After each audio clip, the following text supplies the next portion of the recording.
All right. Morning USA, morning BJ. Good Good to morning. back on board. And yes, we are indeed talking motivation. What is motivation? Does it exist? Can you motivate someone? Can someone motivate you? Is it a real thing? So yeah, we're going to delve into the motives behind motivation and see where we go with this one. So Trevor, we might as well start with you because I know you love to motivate people. If my mute button, is it on? You're good. You're good. You're good. All right, because I'm in the background. I'm not watching you. I'm not motivated at all. I'm actually taking a picture of us and saving it. Right, yeah. So what is motivation? Well, I think I began because of our situation here in South Africa, and it's almost, well, I think it's a bigger issue than what happened in the States as a result of the storming of the Senate. Ours is a way bigger issue, but just as serious. So what keeps you motivated in an environment like this? And in a discussion this morning, I talked about a deep, dark hole. In fact, on our Global Leadership Masterclass, I put out staring into the abyss. Now, why those motivating statements? Well, for me, they're motivating statements because it actually exposes the reality of a situation where people tend to put their head in the sand and try and hope that these things pass them by. When you're exposed to the reality of something, you can actually take decisions. And not taking a decision is a good decision, but hiding your head in the sand and not knowing that you need to take a decision is for me the poorest of decisions. So this little analogy of a deep dark hole, and I'm sure BJ could answer the question, but I'll answer it for you. So I'm not going to embarrass you, BJ. How the hell do you get out of a deep dark hole? There's only one way. You have to climb out of it. So it's almost, and I know BJ has personal life stories that she shared to us about really slipping down, almost feeling like an antlion. I know you never even used that, but I'm going to give you a big five analogy for yourself. You are the American antlion of all my stories of the future. That what an antlion does is digs that little hole so that the prey slips down it and it grabs it. But in our case, these deep dark holes that are dug for us by other people allow us some options, and we hope that there's not an antlion there grabbing us at the bottom of this hole, but the options that we actually have are to actually climb out of it. Now, I know Lee's got a fantastic story, and she's used it, and I'm actually not going to steal her thunder, but I'm going to influence a little bit here. So I'm going to motivate you to think about the story, Lee, and it is, how does a cat that falls into a vat of milk get out of that without drowning? Do you remember the story? Yes, no, you don't. Okay, so okay, Ivan, do you know the story? Yes, no. And he just drinks the milk. I mean, just. No, well, you see, no, but how can you do that? You're going to do so. Being a swimmer, I'm going to share that story with you. He takes, or she takes, positive action and swims like hell, because the faster and faster that you actually swim in that vat of milk, sooner or later it turns into butter and then to cheese, and then it just climbs out. So I love that little analogy that when you're in a deep, dark hole, you got to take action. It doesn't matter what you're doing, just take action, because the churning of that action is better than actually sticking your head in the sand at the bottom of that blooming hole and hope that something happens. And I'll tell you what happens if you're at the bottom of that hole and you still stick your head in the sand. All the other people that are scrambling to get out of the hole will cover you soon with sand, and you'll be completely buried. So you may as well be taking the fastest action. And as you turned around and said that this topic was about motivation, I remember some people having a concept of motive action. So motivation is the ability or the attitude of actually taking action. And it doesn't matter what action you take. Preferably, if you do, ourselves at Wisdoms, we've got so much blooming experience that comes in from different directions.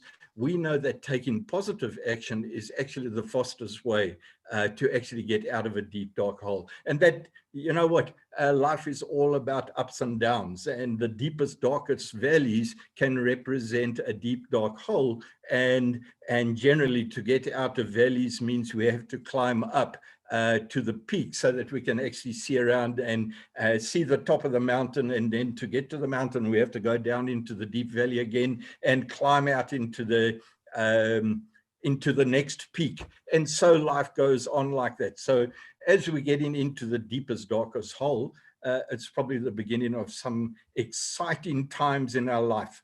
So I'm excited. What can I do?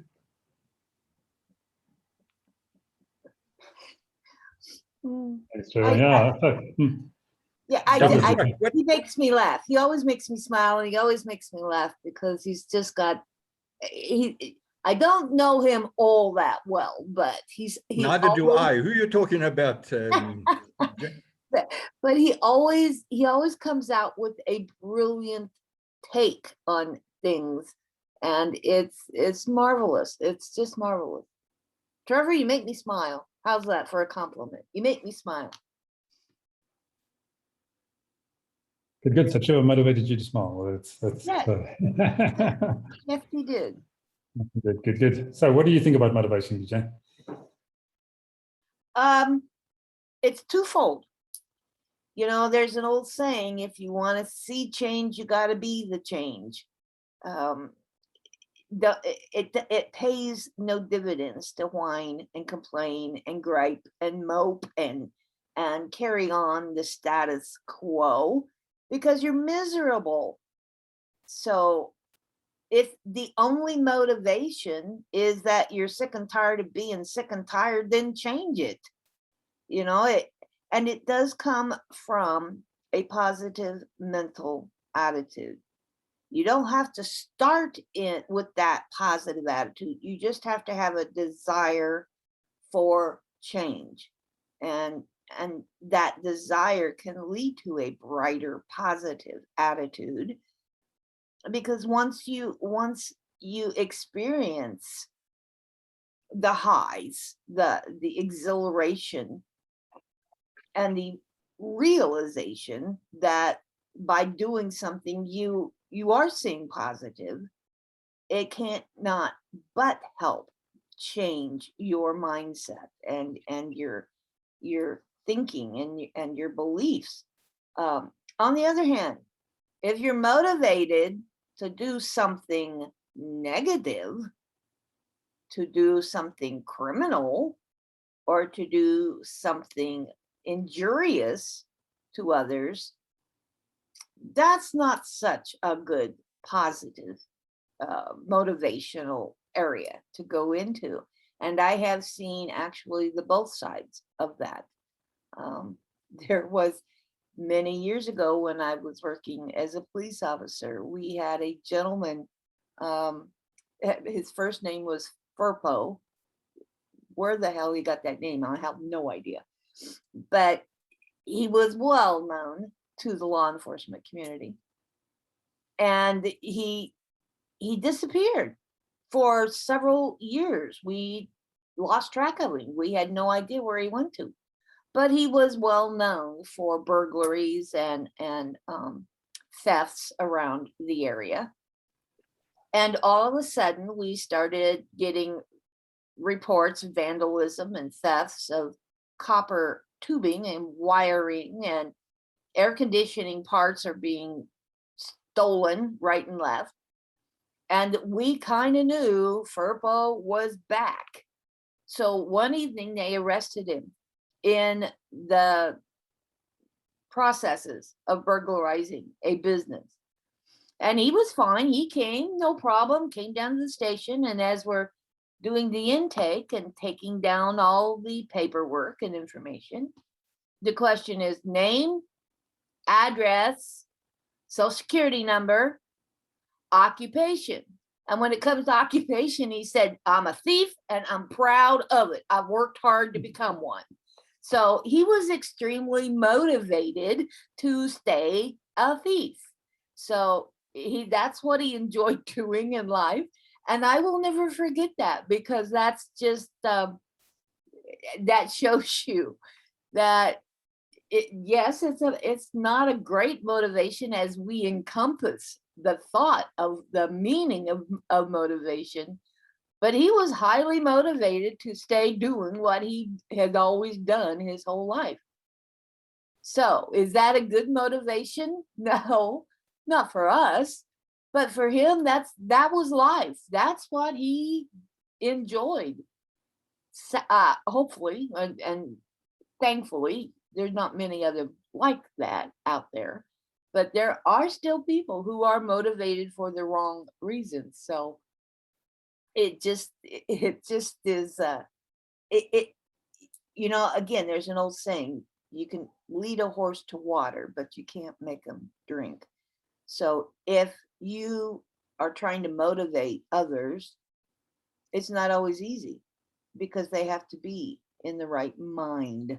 They have to be in the right place at the right moment, at the right time to hear the message. And unfortunately, you can't shake them by the shoulders and say, are you paying attention? You can't do that. But that doesn't mean that something somewhere didn't seep in, and in, you know, a few weeks or months or maybe years, the message came across. So we need to share that motivation to those who need it. And again, if it wasn't for 3 men, it's always men. Why is it always men? If it wasn't for 3 men and speaking to me in a, not just a motivational way, but a genuine caring tone, a genuine place of seeing in me what I was capable of doing. If it hadn't been for those 3 men, you know my story, I probably wouldn't be here. So again, you've got to be willing to hear the message when you're trying to motivate others. So yeah, it's not, motivation isn't easy. It's just not easy. But you know, there's another old saying, when the student is ready, the teacher appears. So that in the motivational tone, attitude, the message, that is extremely true. Good, thanks, BJ. Yeah, so motivation, Lee, come on, motivate us. Can you motivate us? Yeah, it seems I can wave my magic wand. Yeah, I mean, they have obviously, the magic, they have done studies on what motivates people, and obviously this is key to large organizations, because you've got a whole group of diverse people all coming together that you want them to combine their thinking, their talents, their skills in a particular direction to achieve some purpose, goal, target. And how do you do that? And so the question is, do you throw more money at people? Does that motivate them to do more, to put in the extra hours, to come up with creative ideas, to do more than tick boxes?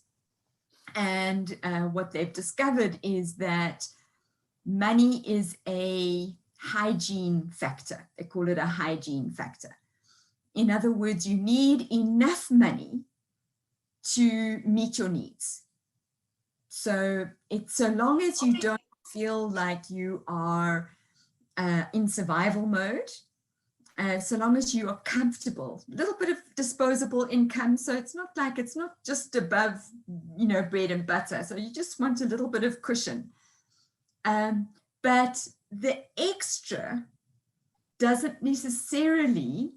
the extra money doesn't necessarily get you extra effort.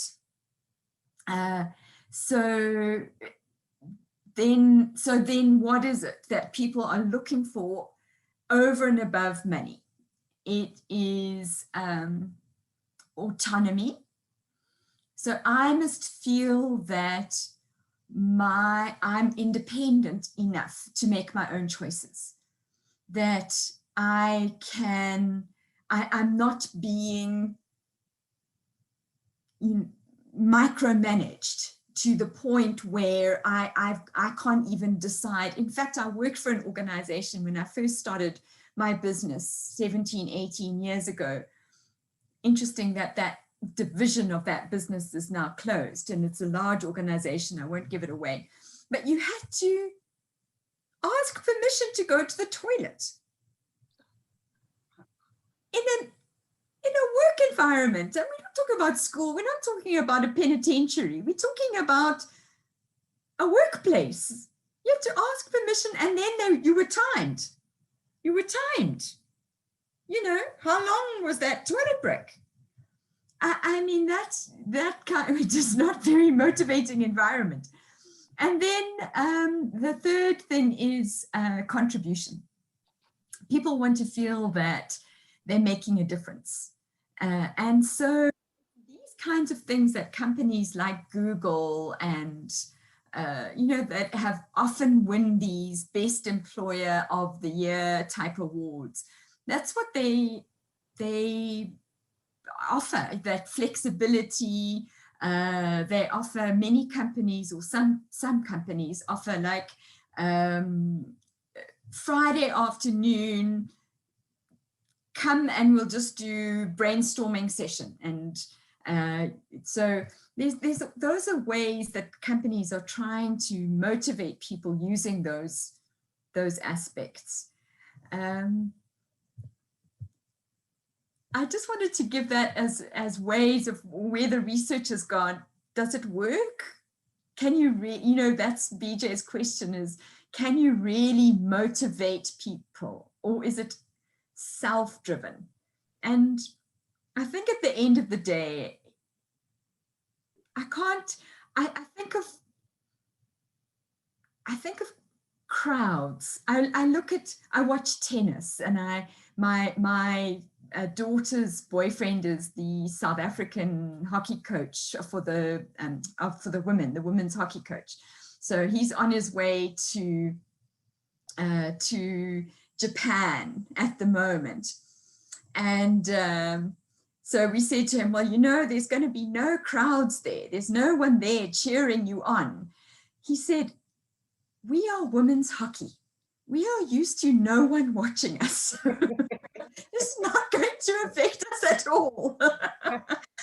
But there are those athletes, and there are those people that are looking and draw on. If you watch Djokovic or some of these guys, the crowd's going, and come on.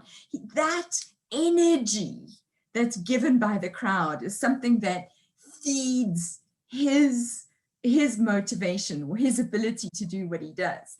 But I think for most of us, it's a purpose, it's a goal, it's knowing that there are people who are dependent on us. That's what gets me out of bed. If it was up to me, maybe I would just, put the covers over, I'm done.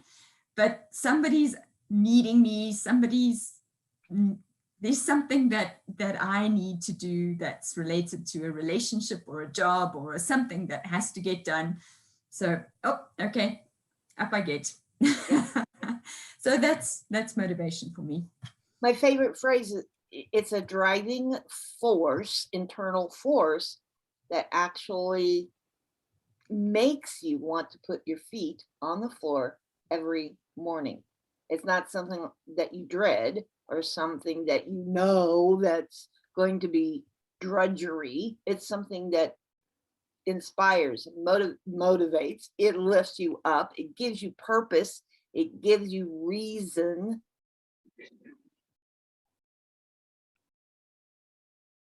So can you motivate people? Some people. You can't motivate everyone. And just because Yeah, you want them motivated doesn't mean they want to be motivated. So yeah, I think there's a big difference between temporarily incentivizing somebody to do something, and it is seen as motivation, whether that's the stick or the carrot doesn't really matter.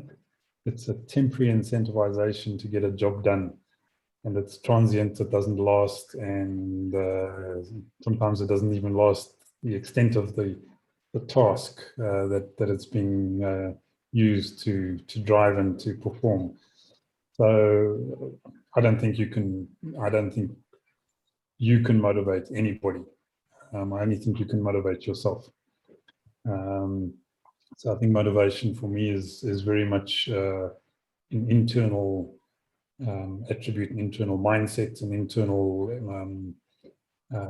way of operating. And the only way you're going to be truly motivated by yourself is if you have a clear understanding of why you're going to do something. Otherwise, why would you do it? No. exactly. There's a good example is I think it's still going on, but it's not going the way that they wanted it to. A good example is that right here in the States, we have less than a third or a fourth of the country that has been immunized because of COVID. And now we have 6 states that are the number of COVID variant cases have risen dramatically. And so prior to the rise, several states got together and incentivized those unvaccinated people with various things, $100 in cash, or scholarships for those under a certain age to get, for the younger people to get vaccinated. They were offering, one state, I believe, was giving away $10,000 towards their mortgage to pay off their mortgage. It's just, and it has not worked. 1 or 2, I think, probably stood in line and took advantage, but the whole purpose was to get the whole country back in line. Major failure. That incentivization, yes, exactly. Somebody won $1 million in the lottery. That's correct. That is motivation gone wrong for the wrong reasons, because that just, again, people are anti-vax, but I think the numbers will bear out, because those people who are being hospitalized and those who have died recently are the unvaccinated. So we'll see. We'll see if that's a motivation in itself. Is that a motivational factor? Chances are no, because of how we think, how most people in the States think. But at the same time, is it scary enough to be a motivational factor? Trevor, did you have something? Yeah, 2 little stories out of coaches who think they are motivational specialists. I remember as some coaches in 2 instances, and trying to motivate some of the most successful people in enterprises. And one of them was 702. And some bright spark had just taken over as the CEO, I can't remember what it was, and decided people like John Robbie, who was the plump guy who did Rude Awakening in Prime Media. He was very funny with his alter ego. I can't remember her name. This is just a symptom of old age. But these people were at the top of the game. They were absolutely independent. They were employed to be completely unique and off the wall. And they dragged them off to a 2-day conference where they put them through one of these, you will climb this thing and you will go under that thing and you will do this, and they all rebelled. And so the minions followed the coach and the others rebelled. But nothing happened. Who was going to fire them for not obeying the rules? So, I mean, what a load of codswallop. And then the second one was, it cost us the Rugby World Cup in about 1998. We had one of the best teams, rugby teams in the world. And we had a coach who decided what he was going to do. He was going to show people how rookies got trained in the army in his days. And he took them out to a 2-day army rookie experience where he stripped these Springboks who were the best of the best in their particular game, stripped them down to nothing, to break them down, to show them, excuse me, he was the coach, he was the boss, you would listen to him on every single move. Now, you take a rugby player who has to demonstrate unique individual skills within a team sport, and you turn around and you try and strip the best in the country of their uniqueness. Guess what? They lost the World Cup with the best group of rugby players that I believe we've ever had together. And that just debunks anyone who turns around and says, you can motivate others. You cannot motivate those that do not wish to be motivated. And by the way, if you want to motivate someone, when you've got lesser experience than them, you haven't got a hope in hell. So you may as well go and dig your own deep, dark hole. I'm going to end this with reminding myself of why I'm so unhappy, and BJ thinks I'm happy today. So have we solved the problem? Does What problem? motivation work? I think it can, but it doesn't always. So No, I think for self-motivation. me, If I can answer that, sorry, Ivan, to talk over you, but I'm going to take it because I see I'm in the top right-hand corner of my screen here. you're in the bottom left of my screen, so yeah, just for that keep that in your place. For that, I think self-motivation is the primary driver of the success of an individual. But don't you dare try and force that onto someone else. So that's all I've got to say to BJ. Sorry, Ivan. No, it's fine. I was going to say exactly, not exactly that, but something in a similar line. As I say, motivation definitely works when it comes from the inside. Motivation definitely doesn't work when it comes from the outside. So yeah, I think the answer is yes, motivation does work. What does it require? It requires clarity of purpose. It requires a goal. It requires action, and it requires intensity. But those are all things that are coming from inside. So how do you get people to be motivated in an organization? You've got to get them to buy into the vision. You've got to get them to make it their own. Once they've made it their own, then they're motivated to achieve it. As long as it belongs to somebody else, or it's sitting on a wall, or it's a mission statement or a vision statement or an HR function, forget it. It's not going to happen. People need to own it. And once they own it, motivation takes care of itself. one of the best lessons I ever learned about leadership come from one of my absolute favorite mentors. And he said that the best leaders allow others to show off their talents, their skills, their abilities, their thinking, their opinions, their ideas, and then you all come to a consensus as to, is this going to work? If it doesn't, okay, we will come back and we'll do this again. And if that doesn't work, we'll keep trying. But you allow them the opportunity to shine. You know, we have a member in YP that his tagline is to shine out. which I think is a great tagline, because that's what we all want recognition for. That we have a brain, that we have opinions. Are they always worthwhile? No, but it doesn't mean you should suppress them and diminish that person for having that thought. It's one of the keys, allowing others to feel that they're taking a part of, that they're important, that they're being listened to, which I So think BJ, a lot of businesses today don't do that. BJ, as a narcissist, I actually love what you're saying, because I'll allow you to actually keep on coming back until you come up with the idea that I want you to come up with. So you will. Yep. All right. Yep. Good. Talking about coming up with ideas. Do we have an idea for next week's topic, Lee? Yeah. Yeah, because I would like to flip this in a way, because basically what we've been saying is that motivation is an inside job, and so that puts all the onus of being able to do anything on you as an individual.